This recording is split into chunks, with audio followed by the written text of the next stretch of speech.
Peter was getting ready for his second job for the day, working at the construction site.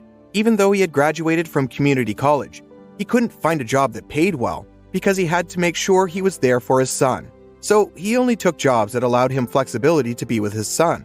Peter's son, Ben, knew how hard his dad worked. He told everyone in his third grade class that his father was his hero. When people asked Ben about his mom, Ben just said that his dad was his father and mother. The truth is, he had no idea what had happened to her. His father never spoke about her. Peter worked twice as hard for his son because his wife walked out on him soon after Ben was born. Peter had been smart with his money and saved and invested, but he didn't know that over the years Ben's mom had been stealing from him, moving money into her accounts and assets under her name. A few months after Ben was born, she left, and Peter discovered that after all his hard work, he had nothing left to his name. Peter had to figure out how to be a mother and father to his child, and also how to make enough to take care of both of them. He always worked part-time jobs with just enough to help them survive. But now that Ben was growing, Peter wanted to give him more out of life. He loved his son to bits and wanted him to have a good life. So Peter worked at the supermarket in the morning, stocking shelves before it opened. He was able to be home in time to make breakfast and to take Ben to school. He then got ready to go to the construction site. His job allowed him to pick Ben up from school during his lunch break. Because the site wasn't far from his home, he dropped Ben at home and then went back until the end of the workday. Peter and Ben's life was busy, full, tiring, but happy. They had each other and they didn't need anything else. Sometimes people asked Peter if he didn't want to get married again so that it would be easier to take care of Ben, but he was wary of bringing someone else into their lives. He didn't know how to trust people after what Ben's mother had done. He worked so hard for both of them. He didn't know if he could deal with that sort of betrayal again, and he especially couldn't let anyone he didn't really trust around his son. Ben was his life. Even if Peter didn't have what he needed, he never let Ben go without. Peter had heard of an opening for the position of supervisor at the construction company for the project that he was already working on. He really wanted to do well at the interview because that would mean more income and less hours that he'd have to spend at his other job. Since he didn't really spend money on himself for the finer things in life, he asked his friend if he could borrow clothes for the interview. His friend has really smart and good quality clothes. It had been a long time since Peter had dressed up like that, and he enjoyed the feeling. "You look so handsome, Dad," Ben said when he saw him. After the interview at the construction site, Peter left a little earlier than necessary to pick up Ben from school.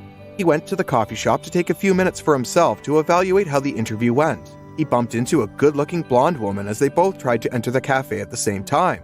"Oops, sorry," said Peter as her purse fell down. "That's okay," she replied as she bent down to pick it up. Peter bent down to help her at the same moment and they bumped heads. "Sorry," he said again as they both rubbed their heads. They laughed awkwardly as they helped each other up, the lady's purse firmly on her shoulder as she held the strap in place. "Please, after you," said Peter, ever the gentleman. "Thank you," the lady replied. They both ordered their coffee at the counter and looked around for somewhere to sit. There was only one free table with 2 chairs. "Do you want to share a table?" the lady asked. There didn't seem to be much choice, so Peter agreed. As they sipped their coffee, they made small talk. The lady looked at Peter's attire with an expression of approval. She seemed to be someone who appreciated the finer things in life. Peter mentioned that he worked in construction, and the lady, who introduced herself as Natalie, said she lived in the next town, but she was in the area for work. She seemed friendly and fun, and Peter found that it was easy to talk to her. He didn't disclose too much about himself except for talking about work, but she seemed to think that he was in a more important position than he was, maybe because of the way he was dressed. When they had to leave, they exchanged numbers and she said they should keep in touch. Peter didn't really know if he would call her again, but he had had a good time and so kept an open mind. It had been some time since he had been able to enjoy himself in somebody's company without thinking about the stress of life and paying bills and making ends meet. The next day, Peter got a call during work. Thinking it might be his son's school, he rushed to answer it. Instead, he saw Natalie's number on the display. "I didn't want to wait too long before I called you in case you thought I wasn't interested," she said. They made a tentative plan to meet up later that week when she was in town again. Peter hadn't told her about Ben, but she hadn't asked about a family. She seemed to assume that his work kept him really busy. Once Ben was asleep later that week, Peter left to meet Natalie. They went for a walk along the river, stopping to buy snacks from the carts on the way. Natalie was a very easygoing person. She told him that she traveled for work, that she was an only child and that got lonely at times. She had gotten used to being by herself and just having books for company. The library was her favorite place. Peter used to love reading and using his imagination as a child. As an adult, though, he didn't have the time. He wanted Ben to pick up the habit, but he didn't have the energy to really instill it in him. He thought about whether to tell Natalie about Ben. He felt very comfortable with her and didn't see the problem in doing so. She seemed surprised because she hadn't thought of him with a family, she said. But as she looked at him, she thought about it more and it made sense. She asked about Ben's mother, but Peter said she died and stopped talking rather abruptly. Natalie sensed that he didn't want to get into it, so she didn't push it. "I'd like to meet him someday if you don't mind," she said. Peter didn't say anything because he was thinking it through. He had expected her to say that, but was now wondering if it was a good idea to have told her about Ben so soon. They had a good time that night, though, and Natalie promised she would let Peter know when she was in town again. She reminded him that she would like to meet Ben. The next time she called was a week later, and Peter had been thinking about her. He had tentatively told Ben about the new friend he had made and asked if he would like to meet her. Ben was a friendly kid and loved meeting new people, so he was excited. When Peter got off the phone with Natalie, he asked, "Is that your new friend? Are we going to meet soon?" Peter smiled. He knew it was a good idea to get them to meet if both Natalie and Ben were so excited about it. They went to the park later that afternoon. Peter was nervous for Ben in case he didn't like Natalie, but they both bonded really quickly. She was great with Ben and knew just what to say to put him at ease and to make him laugh. By the end of the afternoon, Peter felt like he was third-wheeling their friendship.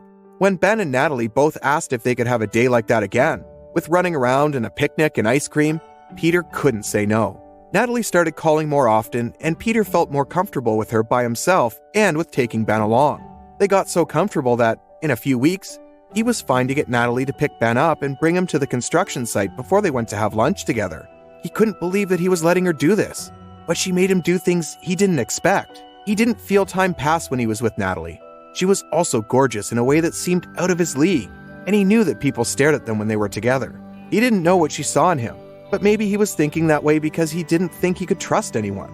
He knew he had nothing worthwhile to steal anymore, and that made him feel better. As Peter got more and more comfortable with Natalie, however, there were certain moments that made him question whether he was just imagining things or feelings. She would ask him questions sometimes that he was not used to, concerning the prices of certain things or how he spent or invested his money. Initially, he thought it was just passing conversation. Sometimes she asked in such a way where it seemed like she wanted his advice. The words themselves had no double meaning to it. Anyone listening in would think nothing of it.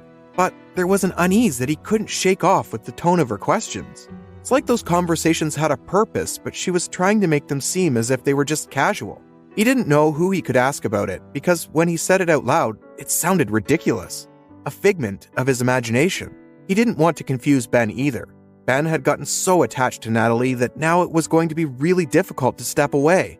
Natalie seemed to be in town more and more, and Peter didn't know if it was because she was actually working in the area or because she pretended to so that she could meet them. When they were out, she hardly offered to split the bill anymore, which meant that Peter was unwillingly having to spend more for things he didn't budget for. He was still waiting to hear back about the interview too. He thought it went well, but no one had mentioned anything yet, and he was afraid to ask in case they thought he was being too pushy and didn't give him the job. But the position hadn't been filled in either, so there was still hope. However, he didn't need hope. He needed either more income as soon as possible or less expenses. He picked up another job to help make ends meet, but that meant he had less time to spend with Ben and Natalie, which meant they were spending more time together without him. Natalie had never been to Peter's house, and he kept it that way. With the sense of unease, he wanted to maintain at least some distance between them. Natalie left him confused. She was adventurous and fun and easy and loving, but other times she was dropping hints about how much she loved jewelry, leaving him to pick up the bill and walking by expensive stores, gazing lovingly at the items on display.